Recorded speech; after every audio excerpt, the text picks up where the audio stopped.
और अभिमान तो अलग चीज़ है। कुछ लोग कहते हैं कि मतलब एक ही होते हैं, ना हम इसको कैसे हो बैठो, क्या नाम है? रश्मि, बैठो। बेटा, अभिमान का अर्थ होता है कुछ मान लेना।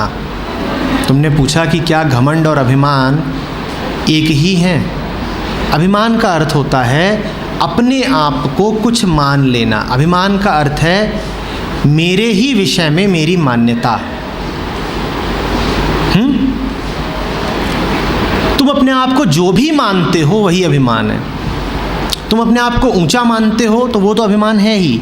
तुम अगर अपने आप को नीचा मानते हो तो वो भी अभिमान है। घमंड भी अभिमान है, श्रेष्ठता की भावना भी अभिमान है, और हीनता की भावना भी अभिमान है। मैं बहुत खूबसूरत हूँ, ये तो अभिमान है ही, सबको दिखता है। मैं बहुत बदसूरत हूँ, ये भी अभिमान है। अभिमान का अर्थ है अपने विषय में कोई भी धारणा रख लेना, अपने आप को कुछ भी मान लेना, यही अभिमान है। तुम अपने आप को जो भी मानते हो, अपने आप को जो भी मानते हो, ध्यान से देखो कहाँ से आया? कहाँ से आया? बाहरी प्रभावों से आया ना।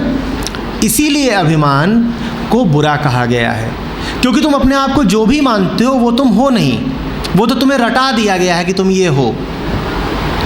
और तुम अपने आप को जो भी मानते हो वो समय के साथ बदलता भी रहता है, और बदलता नहीं रहता तो कम से कम बदलने की संभावना ज़रूर रहती है। देखो ना, लोगों का क्या क्या बदल जाता है। नाम बदल जाता है, धर्म बदल जाता है, आर्थिक स्थिति बदल जाती है, उम्र तो बदलती ही रहती है। लोग लिंग परिवर्तन तक करा लेते हैं। सब कुछ बदल सकता है, तुम्हारी पूरी पहचान बदल सकती है। इसीलिए अभिमान व्यर्थ है, क्योंकि तुम जो कुछ भी हो वो तुम्हें समय ने दिया है, और समय उसे बदल भी सकता है। उसके साथ अपने आप को जोड़ लेने का, संयुक्त कर लेने का काम मूढ़ता है। अभिमान में दो तरह की बेवकूफ़ियाँ हैं। पहली, जो तुम हो नहीं वो तुम अपने आप को मान लेते हो। दूसरी, जो तुम हो ही उसको तुम भुला देते हो। पहली, जो तुम हो नहीं वो अपने आप को मान लेते हो नहीं से अर्थ इतना ही है कि वो समय की बात है। अभी तुम्हें लग रहा होगा कि मैं यही हूँ, थोड़ी देर में बदल जाओगे, थोड़ी देर में बदल जाओगे। अपनी ज़िंदगी के वो क्षण याद करो जब तुम्हें लग रहा था कि ये जीवन और मौत की बात है। आज वही घटनाएं कैसी लगती हैं? एक 5वीं का बच्चा होता है, उसका परिणाम आने वाला होता है परीक्षा का, उसे कैसा लग रहा होता है? इससे बड़ी कोई घटना दुनिया में हो नहीं सकती। तीसरा विश्व युद्ध भी इससे बड़ी घटना नहीं हो सकता। 5वीं का परीक्षा फल आने वाला है, लगता है कि नहीं? अपने बोर्ड के रिजल्ट का दिन याद है? कैसा लग रहा था? और आज वो दिन कैसा लगता है? कुछ नहीं। और आज से 20 साल बाद कैसा लगेगा? और भी कुछ नहीं। तुम्हारा मन और तुम्हारी सारी पहचानें लगातार बदल रही हैं, इसीलिए उनको गंभीरता से लेना पागलपन है। जो तुम आज हो तुम्हें कल रहना नहीं है, तो कितना गंभीर हो सकते हो? एक तरह का अभिनय है जो बदल जाएगा। अभी है, कल कुछ है और हो जाएगा। हाँ, लेकिन जो तुम्हारी हकीकत है वो नहीं बदल सकती। कुछ है जो समय के पार है, जिसे समय नहीं बदलता, जो समय से आया नहीं और समय के साथ जाएगा नहीं, वो तुम हो। अभिमान का अर्थ है इधर उधर से आती बातों को बहुत गंभीरता से ले लेना। तुम्हें एक धर्म दे दिया गया, तुम बड़े गंभीर हो गए उस धर्म के बारे में, ये अभिमान है। तुमने एक डिग्री कमा ली, तुम बड़े गंभीर हो गए कि मैं तो फिलॉसफर हूँ या मैनेजर हूँ या इंजीनियर हूँ, ये अभिमान है। अगर मास्टर्स की डिग्री पाने के बाद तुम्हें लगता है कि तुमने कुछ पा लिया है, तो इसका अर्थ एक ही है कि मास्टर्स की डिग्री पाने से पहले तुम बड़े कष्ट में जी रहे होगे। अन्यथा क्यों कहते कि अब कुछ मिला?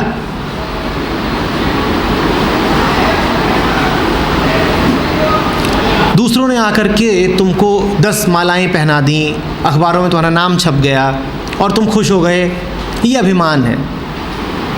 पर भूलना नहीं, दूसरों ने अगर मालाएं पहनाई हैं तो दूसरे गालियां भी दे सकते हैं, इसीलिए उनकी मालाओं को गंभीरता से लेना बेवकूफ़ी है। ठीक इसी तरीके से अगर दूसरों ने तुम्हें जूते मारे और गालियां दी और तुमने इस बात को बड़ी संजीदगी से ले लिया और तुम रोने बैठ गए कि अरे मैं तो कहीं का नहीं रहा, मेरी तो इज्जत लुट गई, तो ये अभिमान है। ये जो रोना है ये अभिमान की निशानी है। दूसरों से कुछ मिला और तुम उसको पूरे तरीके से अपना मान बैठे, यही अभिमान है। ये सब काम चलाऊ चीज़ें हैं। मैं नहीं कह रहा हूँ कि तुम कहने लगो कि मेरा नाम रश्मि ही नहीं है, रश्मि नाम दूसरों से ही मिला है। मैं नहीं कह रहा हूँ कि तुम कहना शुरू कर दो कि नाम तो दूसरों से मिला तो मैं रश्मि हूँ ही नहीं। काम चलाऊ बात है, ठीक है। कोई पूछे नाम तो नाम ही तो बताओगी, कह दो रश्मि हूँ। पासपोर्ट बनेगा तो उसमें रश्मि ही लिखा जाएगा और तो कुछ लिखा नहीं जाएगा, ठीक। पर इन बातों को आखिरी नहीं मान लेना है, ये सतही बातें हैं। एक सेमेस्टर में तुम्हारा कुछ रिजल्ट आता है, दूसरे में दूसरा आ जाता है।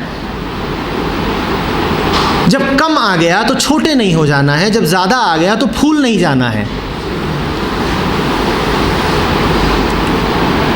ये सब बाहरी बातें हैं। भीतर भीतर वो भूलना नहीं, बादशाहत, भीतर भीतर वो बादशाहत कायम रहे। घमंड अभिमान का बहुत छोटा सा हिस्सा है। घमंड का अर्थ है श्रेष्ठता का भाव। जो घमंडी है वो भी अभिमानी है, और जो बहुत विनीत बनता है, हम्बल, वो भी अभिमानी है। जो लोग बहुत ह्यूमिलिटी दिखाते रहते हैं, ये मत सोच लेना कि वो अभिमान से रहित हैं। ऐसे लोगों को देखा है ना, वो बात बात में हाथ जोड़े खड़े हो जाते हैं, अरे मैं तो कुछ हूँ ही नहीं, अरे मैं तो रास्ते की धूल हूँ, अरे मैं तो आपके चरणों का फूल हूँ, मैं तो कुछ हूँ ही नहीं। ये बड़े अभिमानी लोग हैं। घमंड को और अभिमान को एक मत समझ लेना। घमंड अभिमान का बहुत छोटा सा हिस्सा है। जो कहे कि मैं बहुत सुख में हूँ वो भी अभिमानी है, जो कहे मैं बहुत दुख में हूँ वो भी अभिमानी है। जो अपने आप को कुछ भी बोले कि मैं ये हूँ और कुछ भी से आशय, जो बाहरी बातें हैं, जो इधर उधर की हैं, जो मिल गई हैं दुनिया से, समाज से, जो ही अपने आप को उनसे जोड़ ले वही अभिमानी है। अभिमानी माने वस्तुतः अज्ञानी। तो दो ही तरह के लोग होते हैं, अभिमानी और ज्ञानी। ज्ञानी कौन? जो कहता है ऊपर ऊपर ये खेल चल रहा है, चलने दो, इससे हमारी हकीकत पे कोई अंतर नहीं पड़ता। हकीकत तो हमारी यही है कि हम क्या हैं? बादशाह हैं। ऊपर ऊपर अभिनय करते रहेंगे, कभी हम बच्चे बन जाएंगे, कभी हम बड़े बन जाएंगे, कभी अमीर बन जाएंगे, कभी गरीब बन जाएंगे, कभी इधर के हो जाएंगे, कभी उधर के हो जाएंगे। ऊपर ऊपर ये सारा द्वैत का खेल चलता रहेगा। भीतर भीतर अद्वैत बैठा रहेगा, जहाँ कुछ बदलता नहीं है। वही सच्ची बादशाहत है।